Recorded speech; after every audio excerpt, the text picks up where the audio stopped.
दोस्तों, जरा इस पूरी तस्वीर को बिना भावनाओं के ठंडे दिमाग और रणनीतिक चश्मे से देखिए तो यह सिर्फ एक मीटिंग या एक लिस्ट से बाहर रह जाने की कहानी नहीं लगती, बल्कि 21वीं सदी की नई शक्ति संरचना की झलक बन जाती है, जहां अमेरिका और उसके करीबी सहयोगी एक ऐसे इकोसिस्टम का निर्माण कर रहे हैं जो आने वाले दशकों तक दुनिया की टेक्नोलॉजी, सप्लाई चेन और जियो इकोनॉमिक कंट्रोल को परिभाषित करेगा। और इसी संदर्भ में भारत का उस टेबल पर न होना एक बहुत बड़ा सवाल खड़ा करता है। सवाल यह नहीं कि भारत के पास क्या नहीं है, बल्कि सवाल यह है कि पश्चिमी ब्लॉक भारत को किस रोल में देखना चाहता है, समान भागीदार या केवल संतुलन बनाने वाला खिलाड़ी। भारत के पास टैलेंट है, दुनिया का सबसे बड़ा पूल है, उभरता हुआ सेमीकंडक्टर इकोसिस्टम है, रेयर अर्थ्स और क्रिटिकल मिनरल्स की संभावनाएं हैं, एक विशाल मार्केट है और सबसे बड़ी बात यह है कि चीन के विकल्प के रूप में पेश किया जाने वाला एकमात्र देश है। फिर भी जब पैक्स सिलिका जैसे गुट की बात आती है तो भारत का नाम जानबूझकर हाशिए पर दिखाई देता है, और यही इस कहानी का असली ट्विस्ट है। अमेरिका की रणनीति को समझने के लिए यह जानना जरूरी है कि यह कोई दोस्ती या दुश्मनी का सवाल नहीं है, बल्कि कंट्रोल और भरोसे का खेल है। अमेरिका चाहता है कि एआई, सेमीकंडक्टर और क्रिटिकल मिनरल्स की पूरी वैल्यू चेन ऐसे देशों के हाथ में रहे जो न सिर्फ तकनीकी रूप से एडवांस हों, बल्कि रणनीतिक रूप से पूरी तरह अलाइंड और प्रेडिक्टेबल भी हों।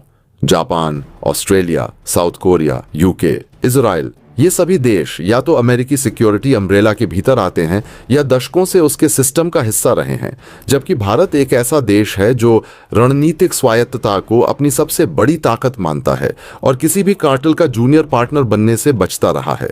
यही स्वायत्तता अमेरिका को आकर्षित भी करती है और परेशान भी। क्वाड, ये सभी प्लेटफॉर्म भारत को चीन के खिलाफ संतुलन के रूप में देखते हैं, लेकिन पैक्स सिलिका जैसे हाई स्टेक टेक कार्टेल में अमेरिका को ऐसे पार्टनर चाहिए जिन पर वह बिना शर्त भरोसा कर सके। और यहां भारत की रूस नीति, ईरान से रिश्ते, ब्रिक्स की सक्रियता और ग्लोबल साउथ की अगुवाई अमेरिका के लिए एक अनिश्चितता पैदा करती है। अमेरिका यह भी जानता है कि अगर भारत को इस तरह के कार्टेल में पूरी हिस्सेदारी दे दी गई तो भारत सिर्फ नियमों का पालन करने वाला देश नहीं रहेगा, बल्कि नियम बनाने की मेज पर अपनी शर्तें रखेगा। और शायद यही वह बात है जिससे पश्चिम अभी सहज नहीं है। दूसरी तरफ यह भी सच है कि भारत की सेमीकंडक्टर और क्रिटिकल मिनरल सप्लाई चेन अभी भी शुरुआती दौर में है। मैन्युफैक्चरिंग स्केल, भरोसेमंद एक्सपोर्ट नेटवर्क और टेक्नोलॉजी ट्रांसफर के मामले में भारत को अभी लंबा रास्ता तय करना है, और अमेरिका फिलहाल जोखिम कम करना चाहता है, प्रयोग नहीं। लेकिन दोस्तों, यह भी उतना ही बड़ा सच है कि यह असर बाहर रखना स्थायी नहीं बल्कि सशर्त है। यह एक तरह का रणनीतिक दबाव है, एक इशारा कि अगर भारत पूरी तरह पश्चिमी टेक ब्लॉक का हिस्सा बनना चाहता है तो उसे अपनी स्वतंत्र चालों पर पुनर्विचार करना होगा। भारत के लिए यह पल बेहद निर्णायक है, क्योंकि एक तरफ $16 ट्रिलियन की यह दावत है जिसमें शामिल होना भविष्य की अर्थव्यवस्था का टिकट है, और दूसरी तरफ अपनी रणनीतिक आत्मनिर्भरता और बहुध्रुवीय दुनिया के सपने को बचाए रखने की चुनौती है। अमेरिका भारत को साइडलाइन इसलिए नहीं कर रहा कि भारत कमजोर है, बल्कि इसलिए कि भारत बहुत स्वतंत्र है, और आज की दुनिया में सबसे असहज वही देश होता है जो किसी एक खेमे में पूरी तरह फिट नहीं बैठता। अंततः सवाल यह नहीं कि अमेरिका भारत के साथ क्या कर रहा है, बल्कि सवाल यह है कि भारत इस नई पैक्स सिलिका दुनिया में खुद को एक अनुयायी के रूप में देखता है या एक वैकल्पिक शक्ति केंद्र के रूप में। क्योंकि अगर भारत सही समय पर अपनी क्षमताओं को स्केल कर लेता है, सप्लाई चेन में भरोसा पैदा कर लेता है और टेक्नोलॉजी में निर्णायक छलांग लगा देता है, तो आने वाले वर्षों में शायद वही टेबल होगी जहां कुछ नाम गायब होंगे, और उस लिस्ट में भारत नहीं बल्कि कोई और होगा। यह सिर्फ एक लिस्ट या डिप्लोमेटिक इवेंट नहीं है, बल्कि भारत के रणनीतिक भविष्य, उसकी तकनीकी संप्रभुता और वैश्विक शक्ति संतुलन में उसकी जगह से जुड़ा सवाल है। और इसे समझने के लिए हमें सतह की गर्मजोशी से नीचे उतरकर उस ठंडी रणनीति को देखना होगा जो वॉशिंगटन में चुपचाप लिखी जा रही है। एक तरफ पीएम मोदी और डोनाल्ड ट्रंप के बीच फोन कॉल होती है, माय डियर फ्रेंड जैसे शब्दों के साथ सोशल मीडिया पर मित्रता का माहौल बनता है, लेकिन दूसरी तरफ अमेरिका का आधिकारिक तंत्र लगभग निर्विकार रहता है। न व्हाइट हाउस की प्रेस ब्रीफिंग, न स्टेट डिपार्टमेंट का कोई जोरदार बयान, बस एक औपचारिक सा कमेंट, मानो यह बातचीत कूटनीतिक कैलेंडर की एक सामान्य एंट्री हो। यही असंतुलन बताता है कि असली संवाद ट्वीट्स में नहीं, बल्कि नीति पत्रों और गठबंधनों में हो रहा है। इसी बीच ट्रंप का यह कहना कि मैंने भारत पाकिस्तान का युद्ध रुकवाया और लाखों जानें बचाईं, सिर्फ एक बयान नहीं बल्कि शक्ति संकेत है। यह जताने की कोशिश कि अंतिम निर्णायक भूमिका किसके हाथ में है। भारत के लिए यह भाषा इसलिए असहज है क्योंकि वह अपनी रणनीतिक स्वायत्तता को लेकर बेहद संवेदनशील रहा है और किसी तीसरे पक्ष की मध्यस्थता का संकेत उसकी स्थापित नीति के खिलाफ जाता है। इसी पृष्ठभूमि में जब America US tech silica coalition, या जिसे वैचारिक रूप से पैक्स सिलिका कहा जा सकता है, लॉन्च करता है और उसमें Japan, south Korea, Singapore, Netherlands, UK, Israel, UAE और ऑस्ट्रेलिया जैसे देश शामिल होते हैं, लेकिन भारत नहीं होता, तो ये अनुपस्थिति अपने आप में एक बयान बन जाती है। पैक्स एक लैटिन अवधारणा है, शांति और समृद्धि, और जैसे शीत युद्ध के बाद पैक्स अमेरिकाना के तहत दुनिया ने अमेरिकी सैन्य और आर्थिक वर्चस्व की छाया में व्यवस्था देखी, वैसे ही अब पैक्स सिलिकास यानी सेमीकंडक्टर्स और उच्च तकनीक की छत्रछाया में वैश्विक व्यवस्था। यह गठबंधन किसी खुले सैन्य गठजोड़ जैसा नहीं दिखता, लेकिन इसका प्रभाव उससे कम नहीं है, क्योंकि 21वीं सदी में टैंक और मिसाइल से ज्यादा ताकत चिप्स, डेटा, एआई एल्गोरिदम और सप्लाई चेन कंट्रोल में है। अमेरिका और उसके ये चुनिंदा साझेदार मिलकर एक ट्रस्टेड इकोसिस्टम बनाना चाहते हैं। ऐसा इकोसिस्टम जिसमें सेमीकंडक्टर्स की डिजाइन से लेकर manufacturing, AI models, green energy technology और एडवांस्ड मैन्युफैक्चरिंग तक सब कुछ उन्हीं देशों के नियंत्रण में रहे जिन्हें वे भरोसेमंद मानते हैं। इसका घोषित मकसद सप्लाई चेन की सुरक्षा है, लेकिन अघोषित उद्देश्य चीन जैसी उभरती ताकत की तकनीकी घेराबंदी करना है, ताकि भविष्य में कोई देश उनकी तकनीकी निर्भरता का फायदा उठाकर उनकी बाहें न मरोड़ सके। सवाल यह है कि भारत, जो खुद को चीन का रणनीतिक प्रतिद्वंद्वी मानता है और इंडो पैसिफिक में अमेरिका का अहम साझेदार कहा जाता है, वह इस कोर टेक्नोलॉजी क्लब से बाहर क्यों है? इसका जवाब सिर्फ भरोसे या समय की कमी में नहीं, बल्कि भारत की अपनी जटिल स्थिति में छिपा है। भारत न तो पूरी तरह अमेरिकी टेक इकोसिस्टम में समर्पण करना चाहता है, न ही चीन जैसा राज्य नियंत्रित मॉडल अपनाना चाहता है।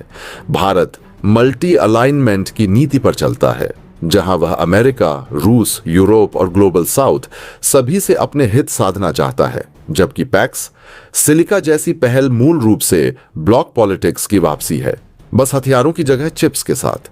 अमेरिका के लिए भरोसेमंद वही है जो उसकी export control policy, data sharing framework और बौद्धिक संपदा नियमों को बिना सवाल स्वीकार करे, जबकि भारत अपनी डिजिटल संप्रभुता, डेटा लोकलाइजेशन और घरेलू मैन्युफैक्चरिंग को लेकर सख्त रुख रखता है। यही टकराव भारत को अंदर आने से रोकता है, लेकिन यह भी उतना ही सच है कि बाहर रहना भारत 100% सही है के लिए जोखिम भरा है, क्योंकि अगर भविष्य का तकनीकी मानचित्र इन्हीं देशों द्वारा तय किया गया तो भारत सिर्फ एक उपभोक्ता बनकर रह सकता है, निर्माता नहीं।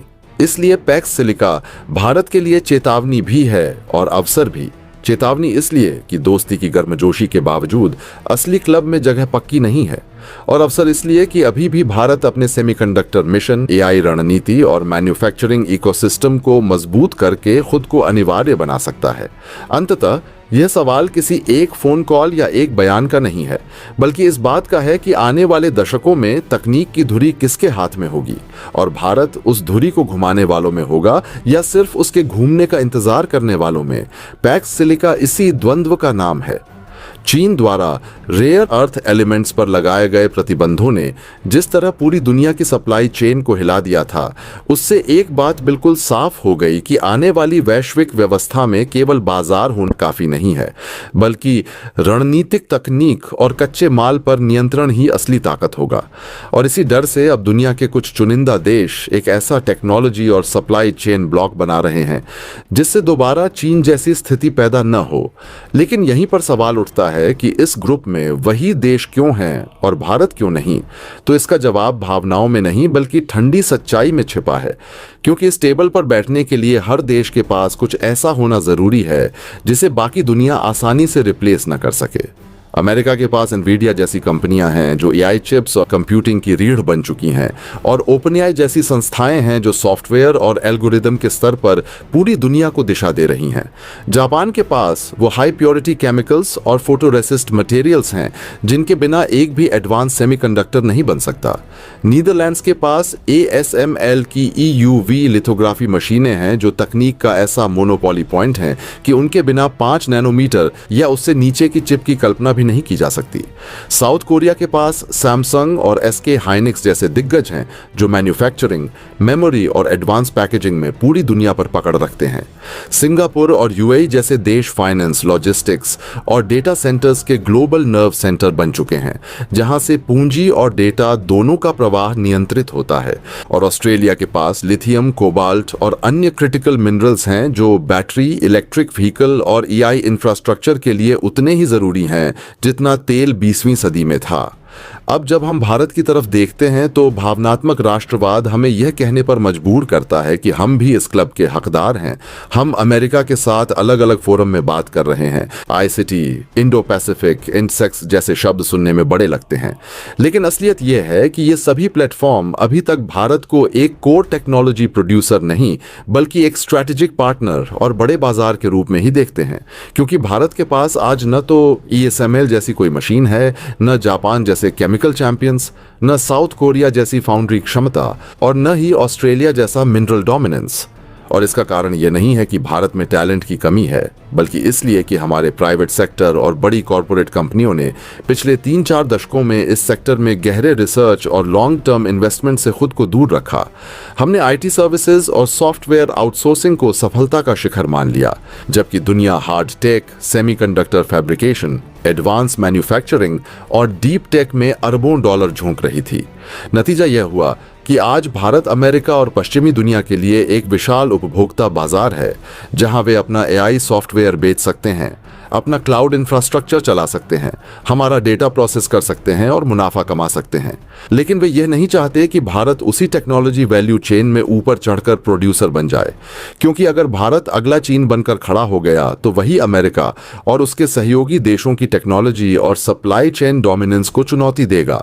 यही वजह है कि जब असली मलाई यानी कोर टेक्नोलॉजी शेयर करने की बारी आती है तो भारत को अक्सर बाहर रखा जाता है या केवल असेंबली और लो एंड मैन्युफैक्चरिंग तक सीमित कर दिया जाता है, जबकि यह नया टेक ब्लॉक आने वाले 4 सालों में ग्लोबल इकोनॉमी में करीब 15.7 ट्रिलियन डॉलर जोड़ने वाला है, जो भारत की मौजूदा अर्थव्यवस्था से कई गुना बड़ा है।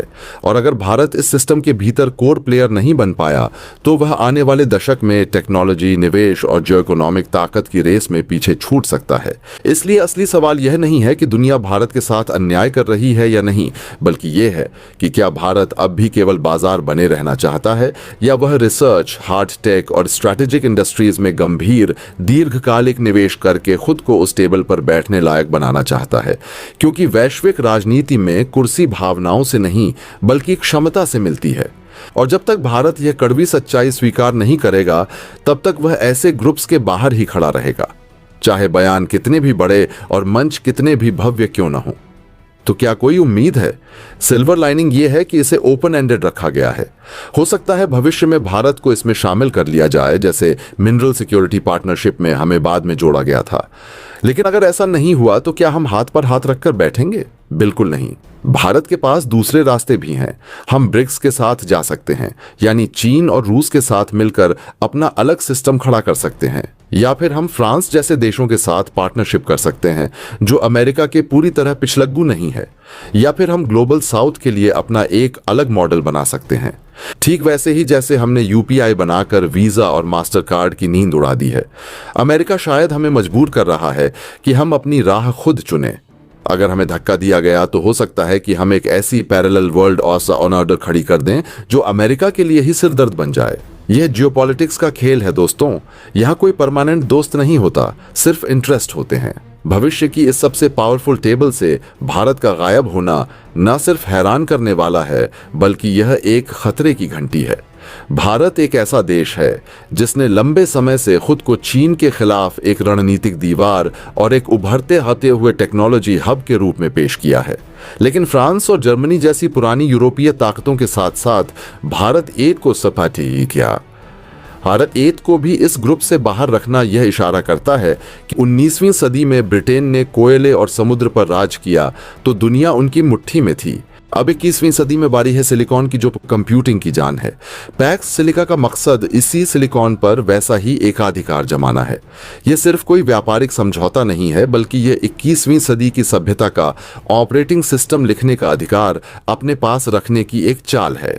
जो देश इस कमरे से बाहर हैं, वह मजबूरी में दूसरों के बनाए नियमों और एल्गोरिदम पर चलने के लिए बाध्य होंगे। जरा फर्क देखिए, पैक्स सिलिका 2 नैनोमीटर और 3 नैनोमीटर जैसे सुपर एडवांस्ड चिप्स की बातें कर रहा है, जबकि हम और आप अभी भी 28 और 40 नैनोमीटर के संघर्ष में अटके हैं।